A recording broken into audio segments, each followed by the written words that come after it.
Hello, pirates. This is why we must all become digital citizens. First off, what is digital citizenship? It's the responsible use of technology by any person who uses computers, the internet, or digital devices to engage with society at any level. So this can be offline, online, but it's how we act digitally pretty much. Why is this important for us and our students to take seriously and know? First, we must teach students the importance of how to respect themselves and protect themselves and others online.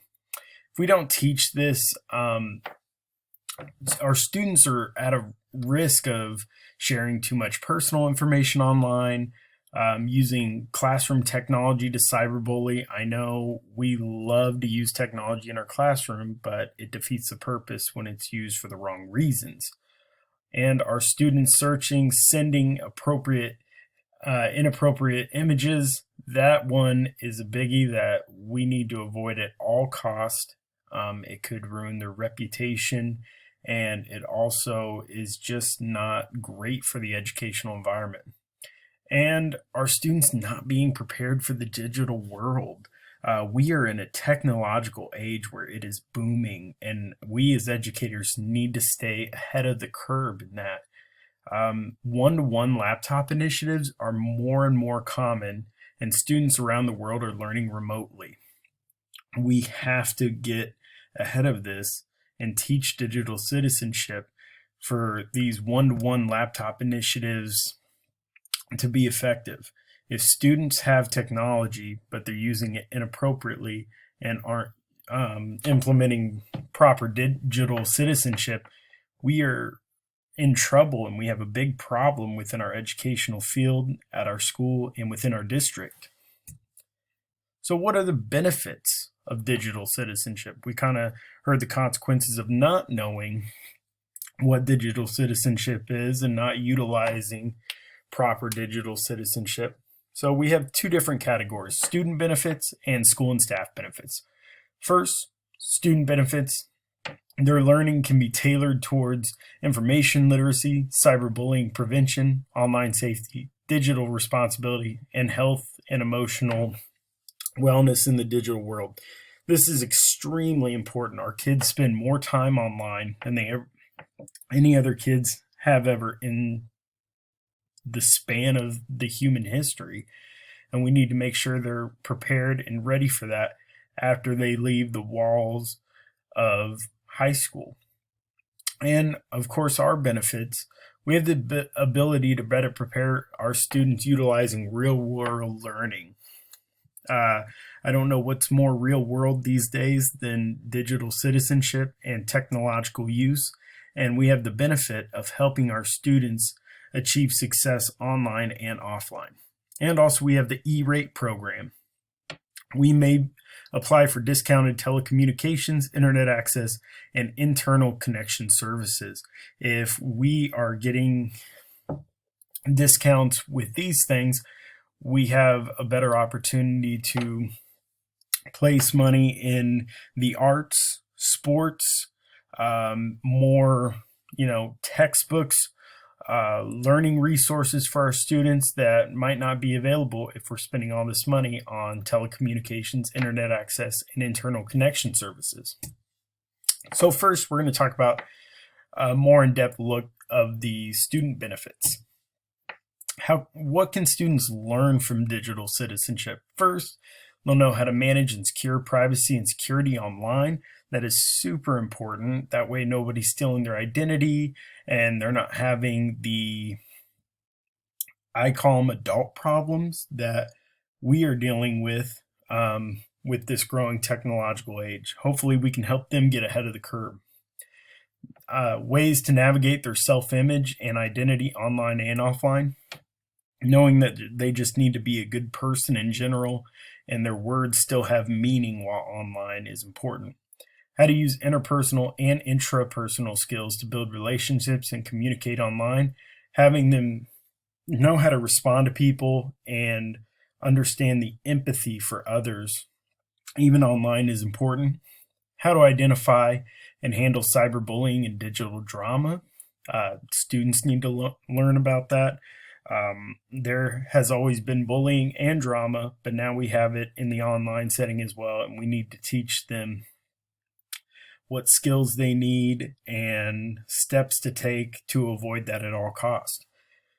Number 5, the understanding of digital footprints and how the reputation can translate with online behavior.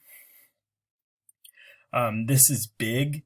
I don't think our students realize what kind of footprint they're leaving at times. So the earlier we get to talk to them about this, the better. How to protect what they have created and how to use what others have created within copyright laws.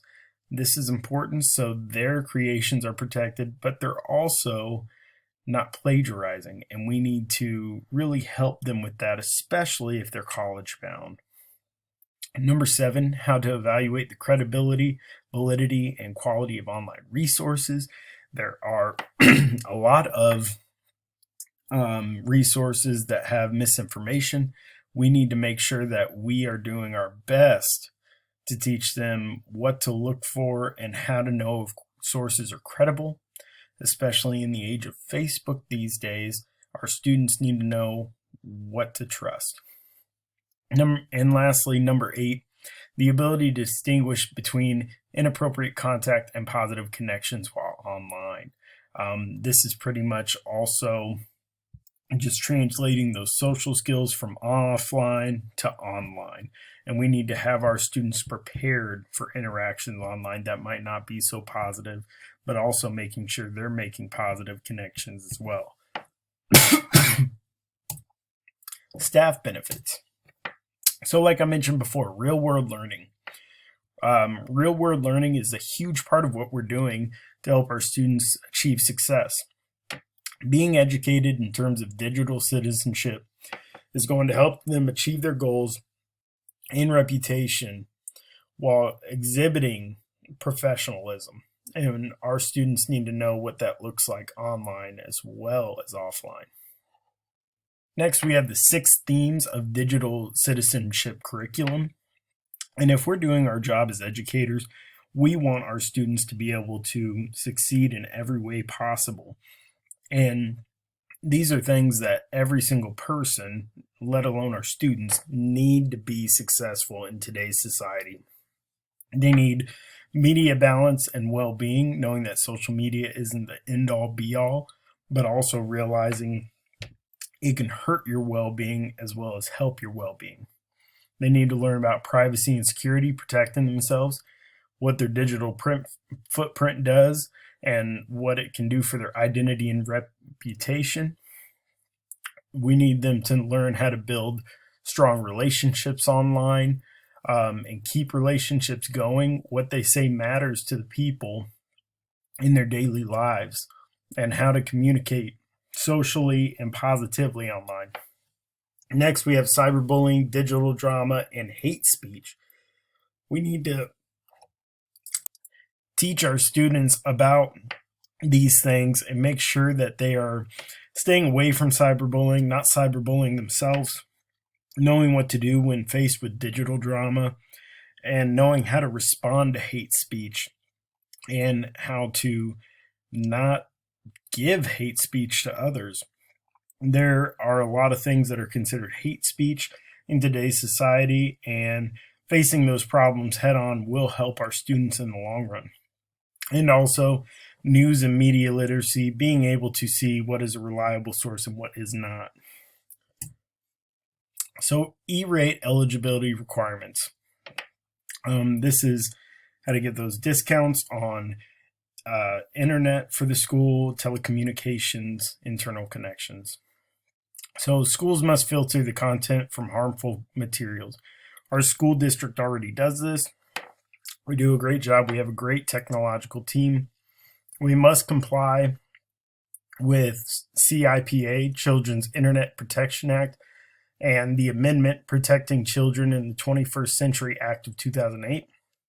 And the Children's Internet Protection Act requires districts must have measures and policies that protect students from harmful, obscene, and pornographic materials. And a lot of that is done through the internet content. That said, there is more to the Protecting Children in the 21st Century Act of 2008 that goes along with what we need to do as far as digital citizenship for our students. And it's an amendment to, CIPA, but it requires us to educate students on appropriate online behavior. And that's the key thing, what we need to teach our students to be a successful person and adult after K through 12 school, online and offline. Next, what our district says about all this. Our mission is to provide students with quality instruction, enhanced learning opportunities, and a safe environment which inspires academic success, personal excellence, and responsible citizenship. That responsible citizenship is important. That is online and offline. Piper USD 203 is in compliance with the Children's Internet Protection Act, and the district implements internet filtering, and it blocks software to restrict access to internet sites containing materials that are harmful to minors. That said, we are also within the age of teaching social emotional lessons that translate to social skills, but they also translate to how we act interpersonally and intrapersonally online. And our staff shall endeavor to protect safety and well-being of students both in school and in their online actions. That means staff are held to a high standard as well.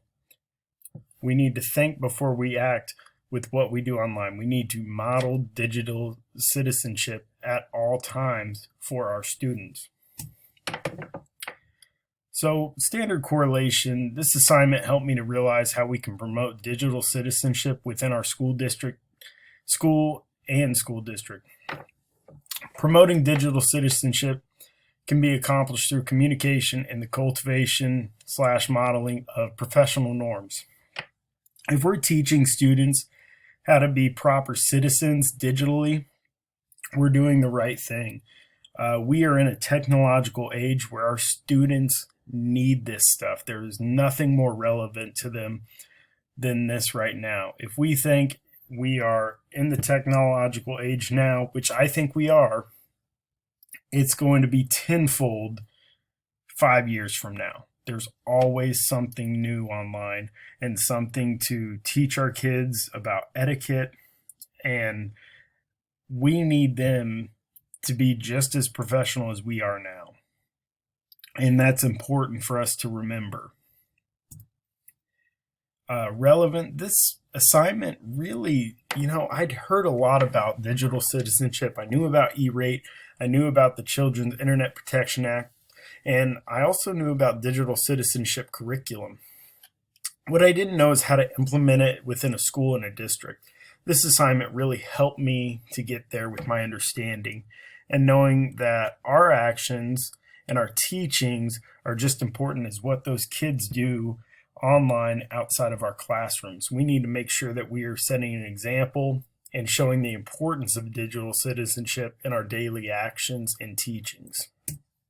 And last but not least, reflection. As a future school leader, I'm going to make sure that my students have the social skills and smarts to be successful and professional online and offline. I want them to be seen as professionals later in life, and that is through email, Facebook, their company website when they own their own business. I want them to be successful in this technological age, and that is accomplished through digital citizenship. And this assignment really helped me see what I need to do to get them prepared for life after K through 12 schooling. And last but not least, here are my references.